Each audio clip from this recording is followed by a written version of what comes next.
우리 지난주 초에요. 유튜브에서 우리 보수와 또 진보의 대표적인 공객이라고 해야 되나요? 정치인이라고 해야 되겠죠. 이 두 분이 나오셔서 우리 서로 그 보수와 진보의 입장에서 토론하는 것을 유튜브를 통해서 좀 봤습니다. 그 토론 내용 중에 전부는 보지 못했고요. 제가 앞부분만 잠깐 봤는데 그 앞부분에서 그 물어보더라고요. 이 보수의 가치, 진보의 가치가 무엇이냐고. 그래서 그 보수의 가치, 진보의 가치가 이것이라고 대답하고 이 두 분이 서로 이렇게 동의하는 것을 보았습니다. 여러분, 저도 이번에 새삼 알았는데, 여러분, 보수의 가치가 자유라고 하고요. 그리고 또 진보의 가치는 평등이라고 하더라고요. 여러분 아셨어요? 그렇죠. 아무튼 우리나라는 참 희한한 나라예요. 그래서 보수의 가치가 자유라고 하고, 그리고 또 진보의 가치가 평등이라고 하는데, 거기에서 또 나온 내용들 이렇게 곰곰이 이렇게 곱씹어 보니까, 여러분 정말 희한한 것이 뭐냐면은, 이렇게 우리 보수 정권이라고 해야 되나요? 우파 정권이라고 해야 되나요? 그 보수의 가치, 또 우파의 가치가 자유라고 했는데, 보수 정권이 또 우파 정권이 정권을 잡았을 때 가장 부자유스러웠잖아요. 그렇죠? 보수의 가치가 자유인데, 보수 정권이, 보수가 정권을 잡았을 때 자유가 가장 이렇게 좀 억압받고 속박받지 않았었나요? 그렇죠? 그래서 그것도 참 희한한 거고. 여러분, 진보가 평등이라고 하더라고요.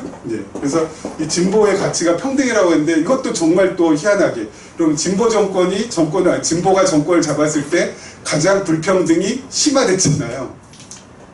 그렇죠? 양극화되게 심해지고.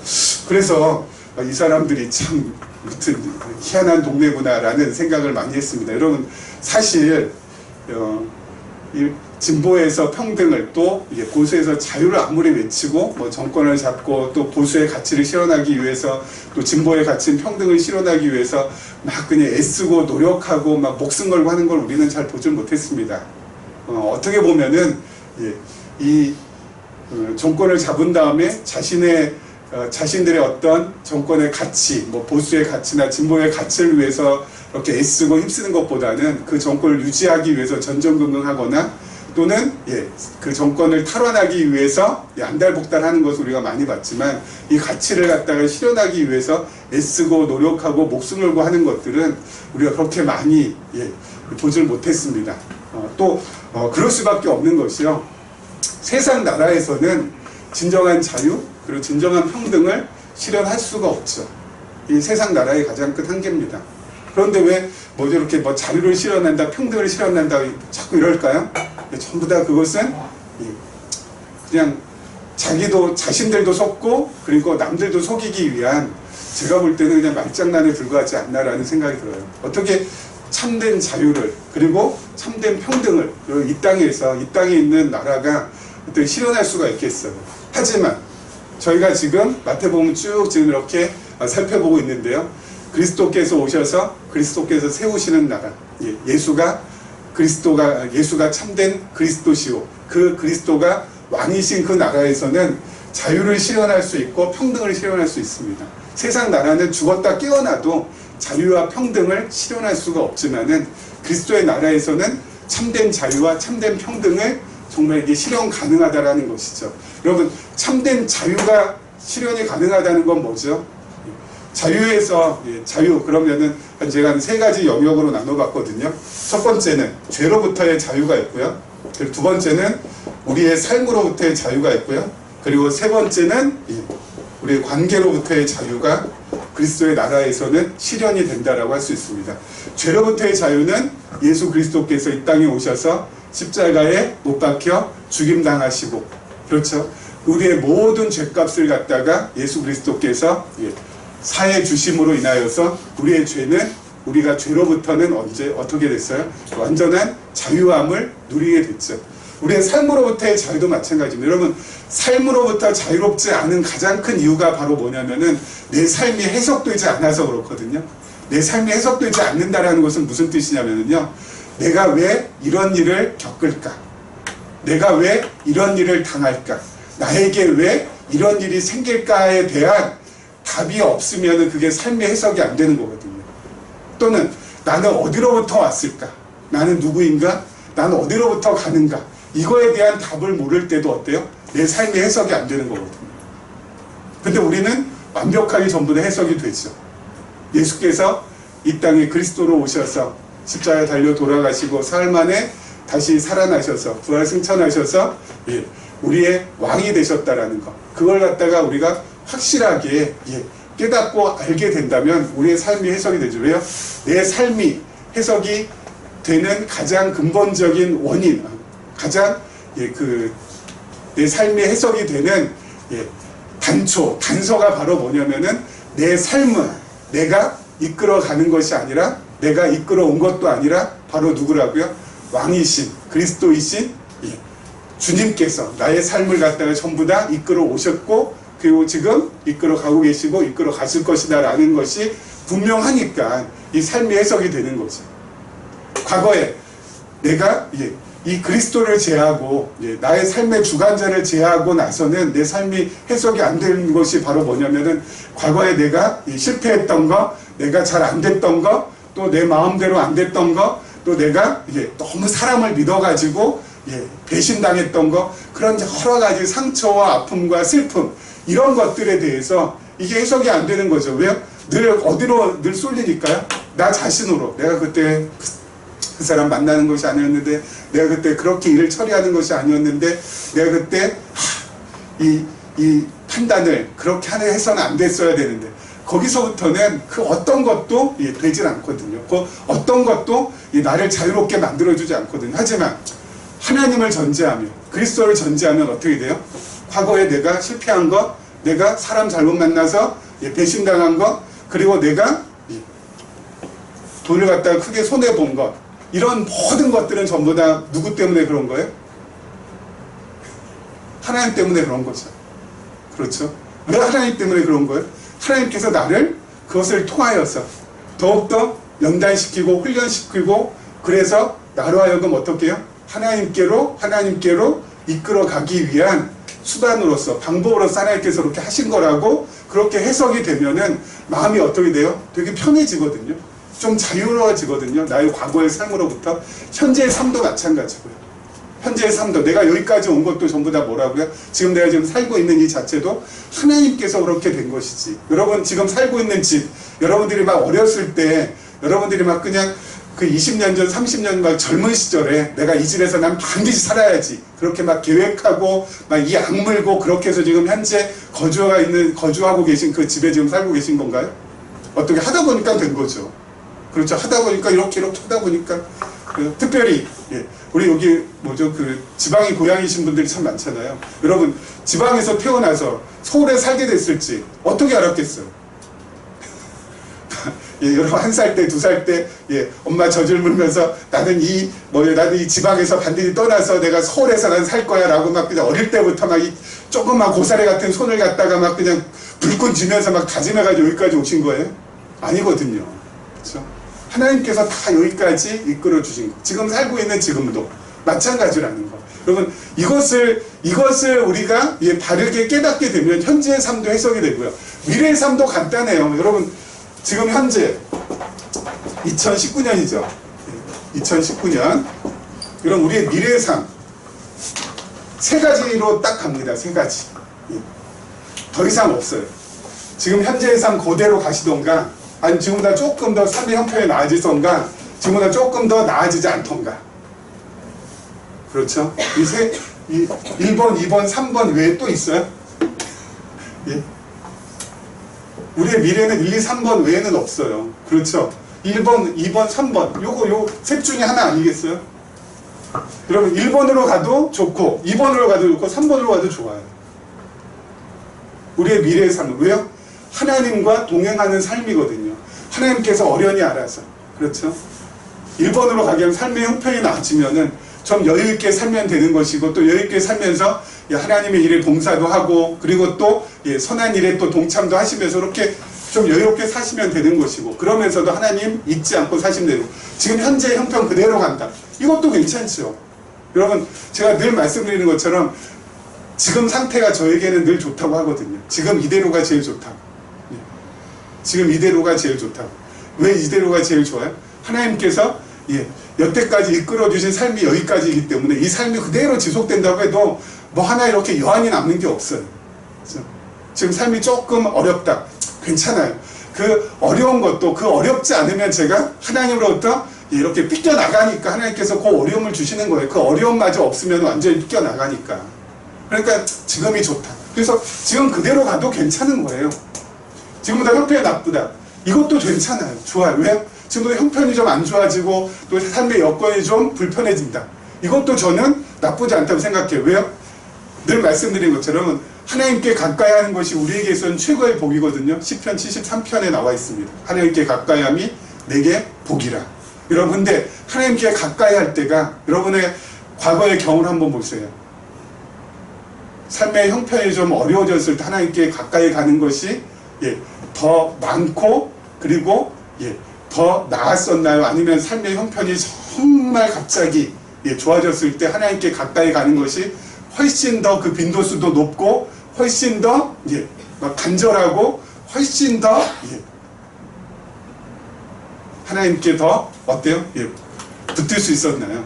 그거 보면은 이때가 좀 더 하나님께 더 가까이 가는 것이 훨씬 더 낫었거든요. 그렇죠? 그러니까 여기도 괜찮아요. 그럼 삶의 형편이 나아지지 못하고 안 좋다 할지라도 하나님께 가까이 갈 수만 있다면 여러분 그것이 최고인 것이죠. 그래서 그런지 이따가 잠깐 말씀드리겠지만 신약에 있는 성도들은 여러분 그 신약 성경에 나오는 성도들은요 예수님 오시고 예수님께서 이 땅에 오시고 예수님을 그리스도로 알고 믿었던 예수님의 제자들을 비롯해서 정말 예수 그리스도를 이 초대교회 당시에 따랐던 그 성도들은 그렇게 형편이 부유하지 못했죠. 그렇죠? 여러분 초대교회 성도들이 막 형편이 막 그냥 부유해가지고 막 그냥 떼돈이 막 그냥 물밀듯이 밀려와가지고 그래서 막 그냥 주님을 막 엄청나게 섬기며 그렇게 살았나요? 그렇지 않았거든요. 다 지하에서 뭐 로마에 가면 카타콤이라고 있는데 다 지하에서 힘겹게 살면서 어때요? 주님만큼은 가까이 갔었잖아요. 그러니까 여러분 우리의 삶을 우리의 과거의 삶, 현재의 삶, 미래의 삶 해석이 되니까 어떻게 돼요? 우리의 삶으로부터 자유함을 우리가 얻을 수가 있게 되는 것이고요. 관계도 마찬가지. 관계에서도 우리가 자유함이 있어요. 과거에는 내가 있고 너가 있고 이 두 관계에서만 우리가 봤거든요. 그래서 이 사람이 나한테 불이익을 주면 나도 이 사람한테 불이익 주고 이 사람이 나한테 이익을 주면 나도 이 사람한테 이익 주고 네가 한 만큼 나도 해준다. 뭐 이런 식으로 또 이해타산적이고 그러다가 또 이 사람이 어때요? 나를 갖다가 나보다 좀 이렇게 강자여서 강한 사람 나를 좀 괴롭히고 어렵게 하면은 늘 힘들어하고 괴로워하고 어려워했던 것이 사실이죠. 근데 여러분 예수 그리스도를 우리가 믿는 사람 하나님의 자녀인 사람은 요 관계를 갖다 나와 너만 보지 않아요. 뭐까지 봐요? 위에 우리 주님까지 봐요. 그렇죠. 그래서 관계가 이렇게 일차적인 관계가 아니라 이렇게 입체적인 관계라고요. 하나님께서 나에게 붙여주신 관계라고요. 붙여주신 이유가 뭘까요? 둘 중에 하나겠죠. 첫째는 나에게 도움이 되게 하기 위해서 붙여주는 사람이 있을 거고 또 하나는 또 누굴까요? 나를 연단시키기 위해서 붙여주는 사람이 있을 거고 그래서 나를 도와주는 사람을 붙여주면 하나님 앞에 감사하면 되는 것이고 그렇다고 이 사람한테 그냥 너무 비굴하게 할 필요가 없죠. 왜요? 하나님께서 붙여준 거지 이 사람이 무슨 성품이 좋고 인간성이 좋아서 한 건 아니니까. 그래서 좀 자유할 수 있죠. 이 사람으로부터. 그리고 또 이 사람이 나를 괴롭게 하고 못살게 굴고 힘들게 하는 사람이어도 이 사람으로부터 자유할 수 있어요. 왜요? 하나님께서 나에게 연단의 도구로 그렇죠?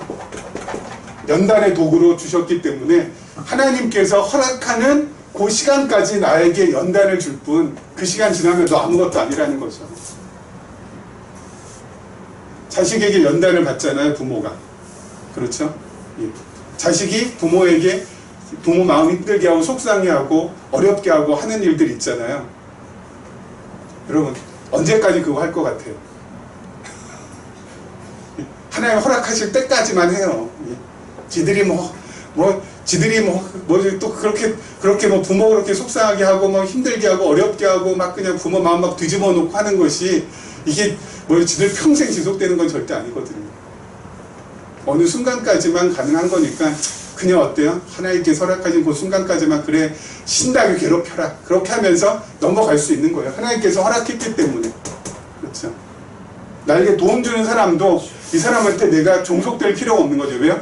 하나님께서 도움 줄 수 있도록 만든 그 시간, 그때만 허락하기 때문에 그냥 물론 그 사람한테 도움 받았으면 어때요?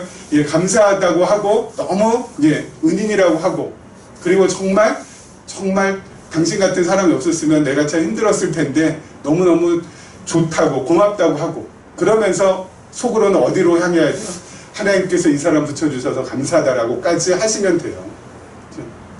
이 사람한테 막 죽자살자 매달 필요가 없다라는 거죠. 하나님이 또 멈추게 하시면은 이 사람은 아무리 평소에 성품이 좋은 사람도 끝 할 거 아니에요. 다 여기에서 맺어지기도 하고 또 관계를 끊어지기도 하니까. 그러면은 이 관계적인 면에서도 좀 자유로울 수 있고요.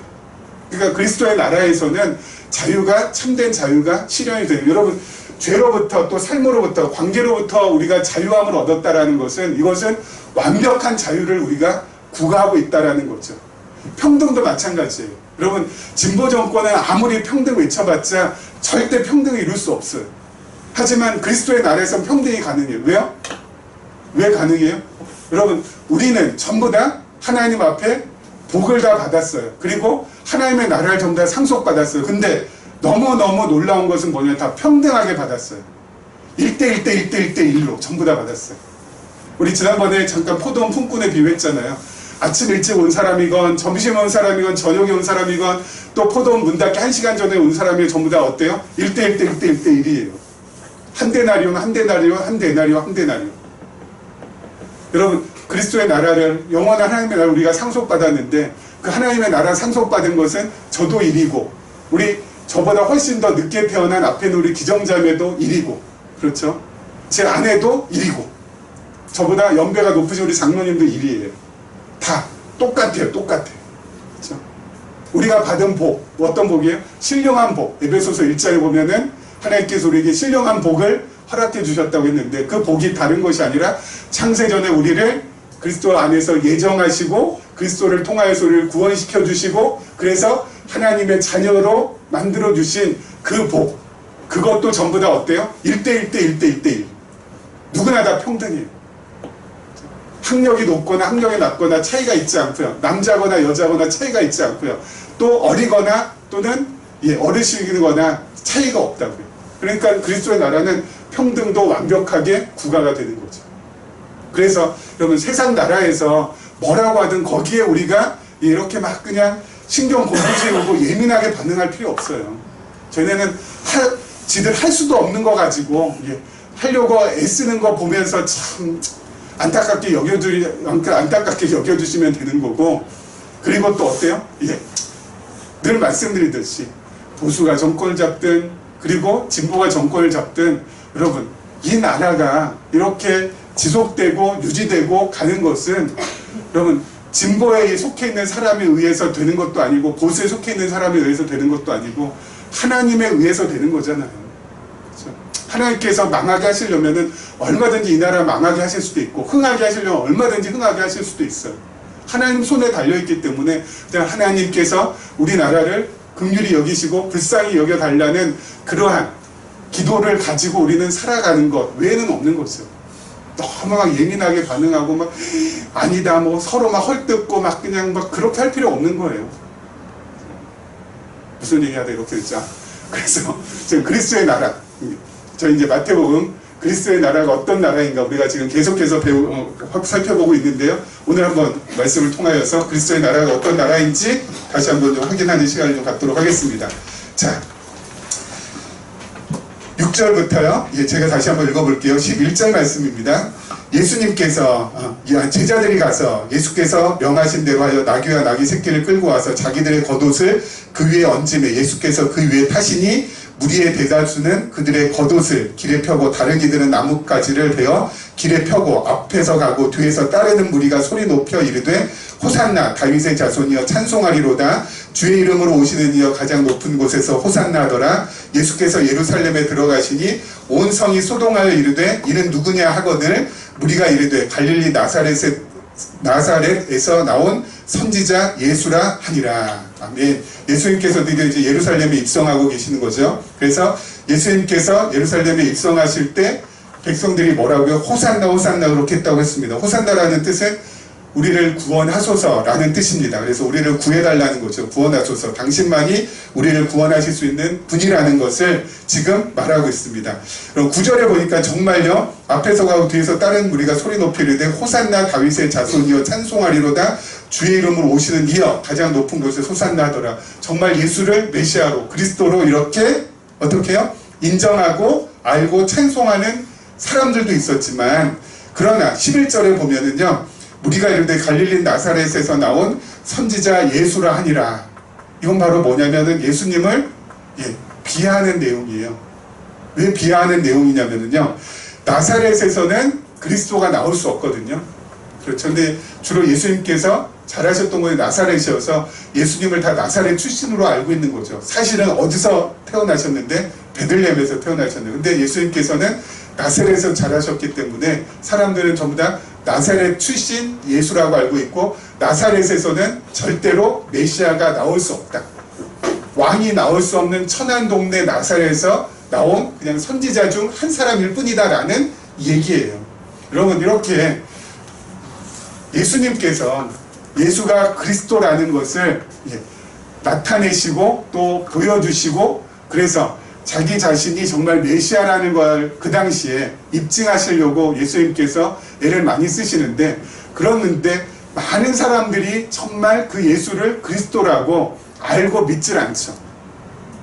예수가 그리스도라는 것은 여러분 딱 두 갈래로 나눠요. 그걸 정말 알고 받아들이는 사람 그리고 모르고 거절하는 사람. 이게 정말 희한한 거예요. 그렇죠? 여러분 알고 받아들이는 사람이 있는 반면에 또 어떤 사람도 있어요? 거절하고 거부하고 인정하지 않으려는 사람이 있어요. 근데 우리들은 정말 감사하게도 어때요? 알고 믿고 인정해서 정말 예수가 메시아라는 거, 예수가 그리스도라는 거. 그래서 나의 왕이 되시고 나의 주가 되시고 나의 모든 것이 되시고 내 인생의 전부가 되신다라는 것을 고백할 수 있다라는 이것이 너무너무 귀한 것이라는 거죠. 여러분 교회사를 보면은요. 교회사를 보면은 우리 초대교회 당시에 제가 지도를 그렸는데 지도를 엄청 못 그리거든요. 그래도 한번 여기 이제 뭐죠 그 나사렛이에요. 여기 이제 이스라엘이고요. 그리고 여기가 소아시아. 그리고 이쪽이 그리스 지금 그리스 반도고 그리고 이쪽이 이탈리아 반도 이렇게 있죠. 근데 초대교회 당시에 이스라엘이 예루살렘으로부터 복음이 이렇게 전파가 되잖아요. 그렇죠? 근데 복음이 전파가 되면서 교회가 세워지거든요. 그리고 교회가 세워지면서 예수 그리스도를 믿는 사람들이 생겨나고 그래서 주님의 교회가 어때요? 왕성해지거든요. 그리고 나서 이게 계속 유지가 안 돼요. 교회사를 보면. 유지가 안 되고 어떻게 돼요? 그 다음으로 바톤을 넘겨주고 이 지역은 어때요? 쇠락해요. 쇠락한 다음에는 다시 부흥이 없어. 그러니까 복음이 한번 이렇게 지나간 다음에는 복음이 확 지나간 다음에는 다시 복음이 역행해가지고 이쪽으로 오지 않는다니까요. 그렇죠? 여러분 유럽도 그렇죠. 그리고 지금 미국이나 캐나다도 지금 그렇죠. 한번 이렇게 복음이 확 번성했다가 한번 쇠락한 다음에 다시 이게 안 되잖아요. 그렇죠? 우리나라도 마찬가지. 우리나라도 여러분 지금부터 이제 1884년에 언더워드 선교사 아펜젤로 선교사에 의해서 처음으로 이 땅에 이 개신교 복음이 들어오고 교회가 세워지고 그렇게 돼서 지금까지 왔는데 1940년대 생부터 시작해가지고 1990년대 생까지가 제가 보기에는 우리나라의 복음이 확 이렇게 불러 일어날 때 태어난 이 사람들이거든요. 그래서 지금 확 한번 이렇게 되고, 지금 이제 2000년대 이후 생들이 지금 제가 볼 때는 우리가 참 기도 제목이에요. 2000년대 생 이후부터는 조금 이렇게 좀 쇠락하지 않을까라는 생각을 많이 해요. 우리는 다행히 어때요? 이렇게 한국 교회에 확 이렇게 이 복음이 이렇게 휩쓸릴 때, 그때 우리가 참 그때 하나님께서 태어나게 해주셔가지고, 물론 1940년대부터 대한민국 사람 가운데 1940년대부터 시작해서 90년대까지 하나님께서 창세 전에 예정한 사람들이 많았기 때문에, 그때 하나님께서 타이밍 맞춰서 이 땅에 복음 들어오게 하시고, 또 복음에 의해서 교회가 세워지게 하시고, 또 복음이 왕성하게 흥왕될 수 있도록 하게 하셨기 때문에 우리가 거기에 어때요? 올라탄 거죠. 근데 다음 세대는 앞으로는 좀 이렇게 좀 어려워지지 않을까 라는 생각이 많이 들어요. 제가 얼마 전에 이렇게 통계에 나온 걸 보니까 아직까지 종교를 갖고 있지 않은 사람들 가운데서 앞으로 종교를 가지고 싶다라는 사람들이 5명 중에 1명꼴이 된대요. 종교가 전혀 없는 사람 중에 5명 중에 1명, 한 25%가 종교를 갖고 싶다고 하는데, 그 25% 가운데서 거의 절반에 이르는 사람이 교회 가고 싶다가 아니라 어디로 가고 싶다요? 성당 가고 싶다. 젊은 사람들, 성당 가고 싶다라는 생각을 가진 사람이 제일 많고, 그 다음이 절에 가고 싶다는 사람이 그 다음이고, 제일 마지막이 교회 가고 싶다. 그래서 또 물어봤죠. 왜 교회 가는 것을 가장 이렇게 어려워하냐 했더니, 첫 번째 이유가 바로 뭐냐면은 교회에서는 너무 종교적인 믿음을 강요하는 것 같아서. 그리고 두 번째가 바로 두 번째도 첫 번째와 비슷한데요. 두 번째 뭐냐면은 교회에 대한 이미지가 너무 안 좋았어. 그래서 이거 계속 다음 세대들은 좀 이 교회에 접근하는 것이 그렇게 쉽지는 않겠다라는 생각을 좀 많이 했습니다. 왜 이런 말씀을 드리냐면, 아까 말씀드린 대로 복음이 이렇게 전해지면은 반드시 어때요? 예수 그리스도를 믿는 사람과 안 믿는 사람으로 나눠지는데, 우리 때는 그나마 예수 그리스도를 믿는 사람들이 그나마 참 많았던 시대에 우리가 이렇게 좀 태어나서 지금 이렇게 지금 가고 있는 것이고요. 어떻게 보면 지금 한국 교회는 중국의 서쪽, 서안인가요? 중국의 서안 쪽으로, 그리고 동남아 모슬렘 쪽으로 아마 복음의 이 바톤을 갖다 지금 터치해주고 있지 않나 라는 생각이 들어서, 복음의 바톤을 터치해주면 반드시 어떻게 된다고요? 디클라인, 이제 좀 쇠락하게 돼 있다고요. 그래서 앞으로 우리가 여태까지 어린 시절에 또 젊은 시절에 보아왔던 그런 많은 교회의 모습들은 앞으로는 차츰 사라지지 않을까라는 생각을 많이 하고, 그래서 우리가 두 가지 정도로 기도해야죠.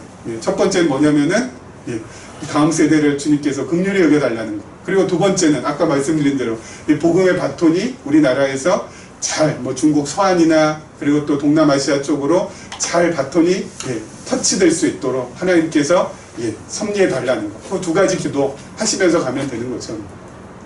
여러분, 그리스도의 나라는 어떤 나라예요? 아까 지금 쭉 설명을 해드렸지만은, 그리스도의 나라는 하나님께서 택한 자녀들이 백성으로 있는 나라가 바로 그리스도의 나라라는 거.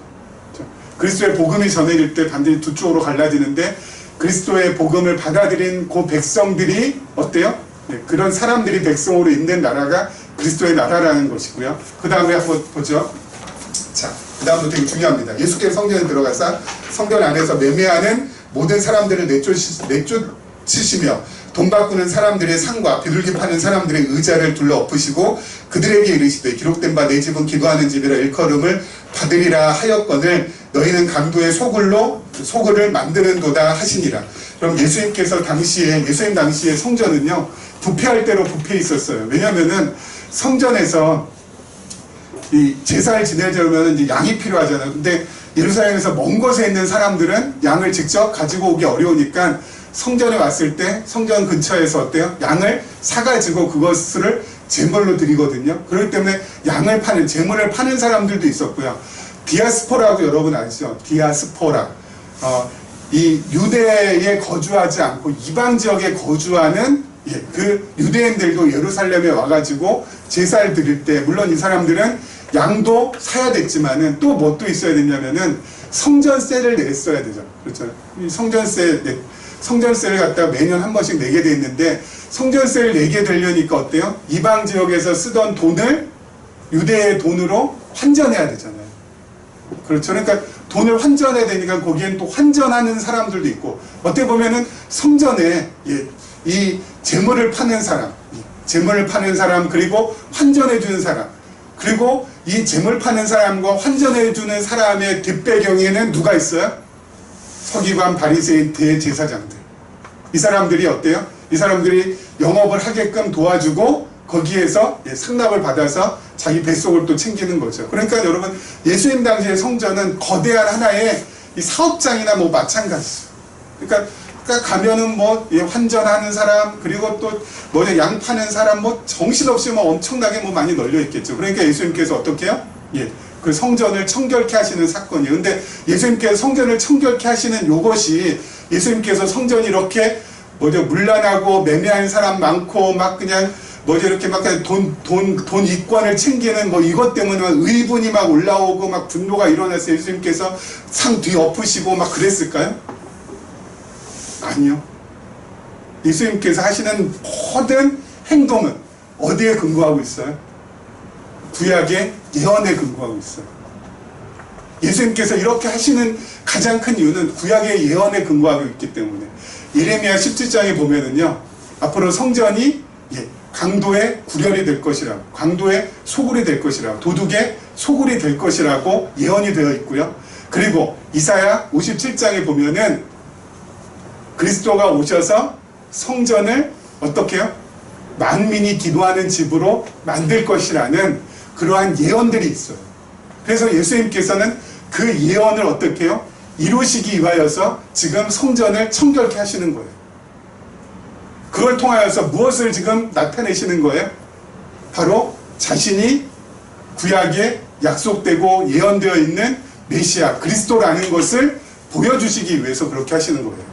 막 의분이 막 분노가 나고 막 그냥 불의를 보고 막 못 참고 이것은 부차적인 것이고 근원적이고 근본적인 예수님께서 이렇게 하셨던 이유는 구약의 예언을 성취하시기 위해서 앞으로 성전이 강도의 구렬, 도둑의 소굴이 될 것인데 메시아가 오셔서 만민이 기도하는 집으로 만들 것이라는 그 예언을 갖다가 이루시기 위해서 성전을 청결케 하시는 거예요. 근데 또 한 가지 질문. 그렇게 해서 성전을 청결케 했어요. 예수님께서 뒤엎으시고 막 그냥 다 해가지고 성전을 깨끗하게 해가지고 더 이상 장사하지 못하게 했어요. 그런다고 해서 정말 그 청결한 상태로 계속 유지가 될 거예요? 그렇죠? 예수님 떠나시고 나서는 엎어졌던 상 다시 다 이렇게 원위치 엎어졌던 막 이런 돈바구니 다 원위치 할 거예요. 그러면 예수님 그럼 뭐예요 그러면은 다시 원위치 될 건데. 그래서 예수님께서 요한복음 1장에 보면은 2장인가요? 요한복음 2장에 보면은 이 성전을 허물라 그래야 내가 사흘 만에 다시 세우신다는 말씀이 나와 있죠. 성전을 허무는 것은 여러분 그 당시 성전은 70 몇 년 동안 그리고 그 헤롯이라는 그 당시의 왕이요 또 건축술에 되게 능한 왕이어서 정말 70년? 70년까지 되나? 30년, 40년인가? 아무튼 수십 년에 걸쳐서 지은 성전이거든요. 근데 그것을 예수님께서 다 허물어 버리라고 하세요. 그러면은 내가 사흘 만에 다시 일으킨다고. 처음에는 그것이 무슨 뜻인지 몰랐는데 나중에 제자들이 보니까 그것이 바로 뭐라고요? 예수님께서 죽으셨다가 다시 살아나셔서 세워질 성전이라는 거. 세워질 성전 누구를 말해요? 예수 그리스도. 그러니까 더 이상 이제 예수님께서 성전을 청결케 하심으로 구약의 예언을 이루시고 그리고 자신의 시대에 예수님께서 오신 시대에는 더 이상 눈에 보이는 성전은 이제는 어때요? 필요하지 않다라는 거죠. 정말 필요하지 않아서 예수님께서 부활 승천하신 후에 AD 70년에 주후 70년에 로마의 디도 장군이라는 사람이 예루살렘을 함락할 때 성전도 전부 다 어때요? 완전히 도류에 돌 하나 남지 않고 다 쓸어버려요. 그리고 나서 지금 2000년 동안 예루살렘에는 성전이 세워지지 않고 있어요. 왜요? 이제 더 이상 눈에 보이는 성전이 필요하지 않으니까. 왜 눈에 보이는 성전이 더 이상 필요하지 않아요? 이제 눈에 보이지 않는 예수 그리스도께서 친히 성전이 되셨기 때문에 그렇죠. 눈에 보이지 않는 영원한 성전, 바로 예수 그리스도 자신이 영원한 성전이 되셨기 때문에 이제는 저희가 지금 어떻게 하는 거예요? 구약의 백성들은 눈에 보이는 솔로몬 성전이나 또는 수룹바벨 성전이나 또는 헤롯 성전에 가서 제사 지내면서 자신의 죄의 용서를 갖다가 제물을 바치면서 제사를 통하여서 그렇게 속죄함을 받았지만 저희들은 그렇지 않다고 그랬잖아요. 영원한 성전이신 예수 그리스도께 가면 돼요. 예수 그리스도의 십자가 앞으로 가면은 돼요. 그래서 그 앞에서 나의 죄를 구하고 그리고 나의 죄를 구할 때마다 십자가의 은혜와 십자가의 사랑으로 나를 보듬어 주시고 안아주시는 그 그리스도를 힘이 보면은 우리의 죄가 어때요? 깨끗하게 사함받을 수 있다는 것이지. 그래서 여러분 눈에 보이는 것에 너무 현혹되지 마세요. 눈에 보이는 것에 현혹되시면 안 돼요. 지금은 눈에 보이지 않는 그러니까 눈에 보이는 시대가 아니라 이제 기독교는 눈에 보이지 않는 것을 어때요? 추구하는 종교예요. 눈에 보이는 것을 추구하는 종교가 아니라 눈에 보이지 않는 영원한 성전, 눈에 보이지 않는 우리 어때요? 신령한 복. 자, 잠깐 요거 마저 하고 마무리 한번 하도록 할게요. 자, 14절부터 17절까지요. 맹인과 저는 자들이 성전에서 예수께 나오매 고쳐주시니 대제사장들과 서기관들이 예수께서 하시는 이상한 일과 또 성전에서 소리질러 호산나 다윗의 자손이 하는 어린이들을 보고 노하여 예수께 말하되 그들이 하는 말을 듣느냐? 예수께서 이르시되 그렇다. 어린아이와 젖먹이들의 입에서 나오는 찬미를 온전하게 하셨나이다 함을 너희가 읽어본 일이 없느냐 하시고 그들을 떠나 성 밖으로 베다니에 가서 거기서 유하시니라. 아멘.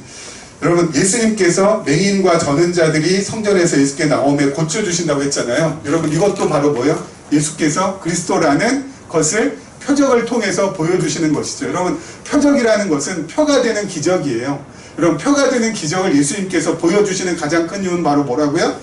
예수님이 바로 그리스도, 만왕의 왕, 그리고 메시아라는 걸 갖다가 사람들에게 알려주기 위해서 표적을 행하신다고 했잖아요. 그래서 표적은, 특히 병 고치는 표적은 세 가지 특징이 있다고 했죠. 첫 번째 뭐라고요? 즉각적으로 낫고요. 두 번째는 뭐라고요? 빠짐없이 모두가, 예수님께 나온 사람 모두가 낫고요. 세 번째는 뭐라고요? 믿든지 안 믿든지 다 전부 낫고요. 그게 바로 표적이라고요. 그것은 누구만 할 수 있어요? 예수님 본인과 그리고 예수님의 메시아권을 위임받은 그 당시의 사도들, 제자들만 할 수 있다고. 그래서 지금도 만약에 누군가가 표적을 일으킨다 하면은 그것은 뭐라고요? 저 그리스도의 가능성이 매우 높다라고 했잖아요. 여러분 지금은 그럼 왜 표적이 없을까요?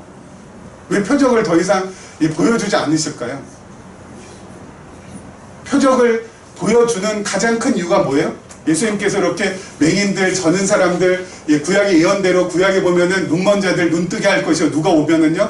그리스도가 오면, 메시아가 오면은, 그리고 저는 자들도 성쾌할 거라고 구약의 예언에 전부 다 그리스도가 오시고 그렇게 되어 있잖아요. 이렇게 예수님께서 표적을 통하여서 병 고치는 표적을 보여주시는 가장 큰 이유는 자기 자신이 바로 누구라고요? 그리스도라는 것, 메시아라는 것을 갖다 보여주기 위한 것이고, 여러분 제자들이 사도행전에 보면은 제자들이 표적을 또 일으키잖아요. 죽은 자도 살리고요. 그렇죠? 그리고 안진뱅이도 걷지 못하는 사람도 일으키고요. 성전 미문에서. 그렇게 하는 가장 큰 이유가 뭐라고요? 예수가 그리스도라는 것을 증거하기 위해서. 근데 지금은 그 표적이 없는 가장 큰 이유가 뭐예요? 표적을 통해서 예수가 그리스도인 것을 이제 증거하는 것이 아니라 무엇이 있으니까? 성경이 있으니까. 성경에 예수가 그리스도라는 사실이 기록이 되고 완성이 되었기 때문에 이제는 표적을 통해서 예수가 그리스도인 것을 믿는 시대가 아니라 하나님의 말씀을 통하여서 예수가 그리스도인 것을 확인하고 알고 믿는 시대이기 때문에 더 이상 표적은 필요 없는 거예요. 성경에 기록하기 위해서 그 당시에 표적도 일으키시고 그 당시에 기적도 일으키시고 한 그 모든 것이 전부 다 어때요? 성경에 일단 다 기록하게 하시고 그 모든 기록된 것이 예수가 그리스도라, 예수가 메시아라, 이것을 이 성경을 통해서 증거받고 그것을 우리가 알고 믿으면 되니까. 그래서 이제 더 이상의 표적은 필요 없다고요. 거기에 너무 현혹되지 마시라고요. 그렇죠? 거기에 현혹되면 정말 여러분 몸도 망가지고 영도 망가져요. 철저히 우리는 어디요? 말씀의 기초 위에서 믿어져 나가는 것이 이게 제일 중요한 것이지, 막 그냥 막 신비적인 어떤 현상, 신비적인 어떤 일 거기에만 몰입이 되면은 그때부터 너무 어려워진다니까요. 자, 또 한 가지, 예수님께서 이제 그렇게 표적을 일으키시고 하는데 성전에서 이제 예수님을 막 찬송하고 찬미하는 그런 어린아이들이 있어요. 대제사장들이 어때요? 막 그걸 보고 막 분하여서 막 그냥 하니까 11번이가 예수님께서 이미 시편에 뭐라고 되어 있다고요? 예수님을 대적하는 자들로 말미암아, 지금 나오는 이 대제사장들이죠. 자들로 말미암아 젖먹이와 어린아이들 입에서부터 어때요? 이제 그리스도의 권능을 찬양케 된다라는 것이 시편에 예언이 되어 있어요. 그 예언대로 지금 이루어졌기 때문에 이것을 통해서도 어때요? 예수가 바로 그리스도라는 것을 갖다 우리에게 확인시켜주는 중요한 말씀이 되는 거죠. 여러분, 구약이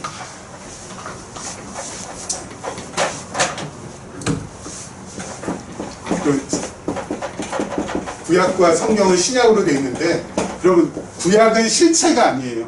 신약이 실체고요. 구약은 예표, 진짜에 대한 예표이거나, 그죠? 또는 구약은 진짜에 대해서 예언하는 것, 그죠? 예표이거나 예언하는 거예요. 여러분, 근데 자꾸 우리가 헷갈리는 게 구약을 자꾸 실체로 봐요. 구약은 절대 실체가 아닌데 이게 진짜가 아니라 여기가 진짜거든요. 여러분, 아브라함이 복을 받았기 때문에 우리도 아브라함처럼 복을 받아야 된다라는 것. 여러분, 그래서 구약에 나오는 이 복 많이 받은, 현실적으로 물질적으로 복 많이 받은 사람처럼 우리도 복을 많이 받기 위해서 하나님을 섬겨야 된다. 아니라니까요. 그럼 뭐예요? 아브라함이 그렇게 복을 많이 받았던 것은 바로 어때요? 영적으로 우리도 아브라함의 후손이 될 우리도 아브라함처럼 무엇을 받는 거예요? 여기에는 진짜 현세적인 눈에 보이는 복이지만 여기에서는 어때요? 실체는 눈에 보이지 않는 복, 영적인 복을 말하는 거예요. 아브라함처럼 우리도 무슨 거부가 되고 막 눈에 보이는 것처럼 통장에 막 수십억, 수백억 막 그게 복이 아니라 아브라함이 받은 그러한 물질적인 복처럼, 그래서 아브라함이 어때요? 이 형통함을 누렸던 것처럼 이제는 우리 신약시대의 하나님 나라의 백성들은 현세적으로 물질적으로 엄청난 복을 누린다라는 그 표현이 아니라 이건 뭐라고요? 예표. 아브라함처럼 우리도 영적으로 어때요? 정말 풍성한 복을 누릴 것이라는 거.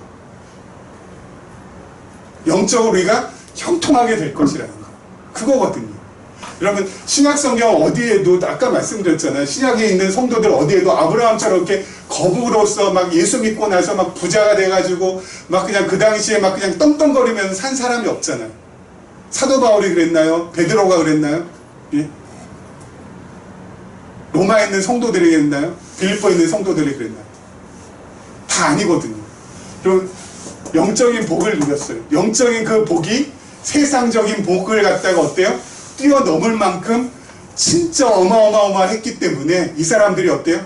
정말 자긍심을 가지고 그리고 정말 기쁨을 가지고 살아갈 수가 있었던 것이죠. 사도 바울 정말 빈털털이에요. 아무것도 없는 사람이잖아요. 텐트 만들어서 텐트 만들어서 선교비 자기가 자비량으로 충원하거나, 또는 교회들의 도움을 받아가지고 그거 가지고 선교여행 다니거나, 돈이 얼마나 많아요. 거의 없는 빈털털이에요. 그럼에도 불구하고 어때요? 돈을 갖다가 엄청나게 쌓아놓은 사람 이상으로 그의 삶은 풍족했어요. 영적으로. 그렇죠? 육신에 가시가 있었음에도 불구하고, 육신에 가시가 있어서 그걸 갖다가 간질이라고 하고 안질이라고 하는데, 아무튼 이 육신의 가시를 갖다가 하나님께서 정말 이걸 좀 제거해달라고 그렇게 애원하면서 3번이나 간절히 간구했거든요. 그런데 하나님께서 뭐라고요? 내 은혜가 내게 족하다 하니까 사도 바울이 깨달았죠. 뭘 깨달았어요? 영적인 은혜를 깨닫고 뭐라고 해요? 내가 가장 약할 때가 내가 가장 강할 때라고. 아니, 병자가 계속 약한 것이지 지가 강하면 얼마나 강할 수 있어요. 근데 사도 바울은 그게 아니라 강하다. 그건 뭐예요? 영적으로 벌써 복을 누리고 또 형통함을 누리기 때문에 이 육신의 가시마저도 그대로 있어도 어때요? 이것을 감사로 그리고 복으로 승화시킬 수가 있었기 때문에, 그러니까 사도 바울이 겉으로 볼 때는 아무것도 없이 보여도 속으로는 어때요? 그야말로 꽉 찬 사람이 된 거죠. 여러분, 신약시대는 바로 그렇다고요. 우리가 무슨 아브라함처럼 거부가 되고 막 솔로몬처럼 막 지혜 있게 해달라고. 여러분, 솔로몬의 지혜도 뭐에 대한 예표예요? 예수 그리스도의 지혜에 대한 예표예요. 그렇죠. 그래서 솔로몬처럼 지혜 있어서 뭐 하려고요? 지혜 있게 되면은 다 얻을 수 있으니까. 뭣도 얻어요? 권력도 얻을 수 있고, 그 다음에 재산도 얻을 수 있고, 지혜만 있으면은 다 얻을 수 있으니까. 그래서 지혜 달라고 하는 거 아니에요? 아니라니까요. 그게 아니에요. 여러분, 예수 그리스도께서 지혜의 왕으로 오셔서 그 예수 그리스도를 믿는 사람이 바로 어떤 사람이에요? 지혜로운 자가 되는 거예요. 그렇죠? 그러니까 구약은 절대 실체가 아니라는 거. 여기에 현혹되지 마시라는 거. 그래서 성경을 갖다가 해석하는 게 되게 중요한데, 저희가 이제 지금 제가 교재를 만들고 있거든요. 성경과 해석이라고 해가지고 지금 성경 공부 단계 8단계, 7단계까지 전부 다 끝나신 분들, 8단계인가요? 끝나신 분들을 위해서 조금 더 심오하게 좀 들어가는 차원에서 성경과 해석이라는 것을 만들고 있는데, 거기에서 이런 부분에 있어서 좀 같이 함께 나눌 수 있을 것 같아요. 여러분들, 구약은 실체가 아니라 예표나 예언이고, 이게 진짜라는 거. 그래서 지금 여러분과 저는 어때요? 이미 받을 복은 다 받았고요. 하나님께서는 주실 복도 없어요. 받을 거 있는 거 다 줬어요. 그게 뭐예요? 당신의 독생자 예수 그리스도를 갖다가 우리에게 다 주셨잖아요. 더 이상 바랄 게 뭐가 있어요? 그거 하나면 됐죠. 그래서 늘 말씀드리잖아요. 기독교는 복을 받기 위한 종교가 아니라 뭐라고요? 받은 복을 내가 얼마나 받았는지를 깨달아가는 종교라고. 뭘 통하여서? 말씀을 통해서 알아가는 종교라고. 그래서 늘 그 받은 복이 너무너무 크기 때문에, 하나님께서 주신 그 영적인 복이 너무너무 부유하기 때문에, 그것으로 인하여서 어때요? 감사가 나오고 기쁨이 나오고 행복이 나오고 평안이 나와서 정말 참된, 아까 말씀드린 대로 자유함을 누리면서 자원함으로 나갈 수 있는 것이 바로 기독교라고. 세상에 이런 것은 제가 볼 땐 기독교 외에는 없어요. 우리가 너무너무 그런 은혜를 하나님으로부터 받았다라는 거 꼭 기억하시고, 이런 은혜가 또 더 감사한 것은 내 곁에서 절대 떠나지 않는다라는 것도 명심하시고, 늘 삶 속에서 감사로, 삶 속에서 늘 기뻐하시면서 그렇게 우리 6월 한 달을 멋있게 보내셨으면 좋겠습니다. 기도하겠습니다.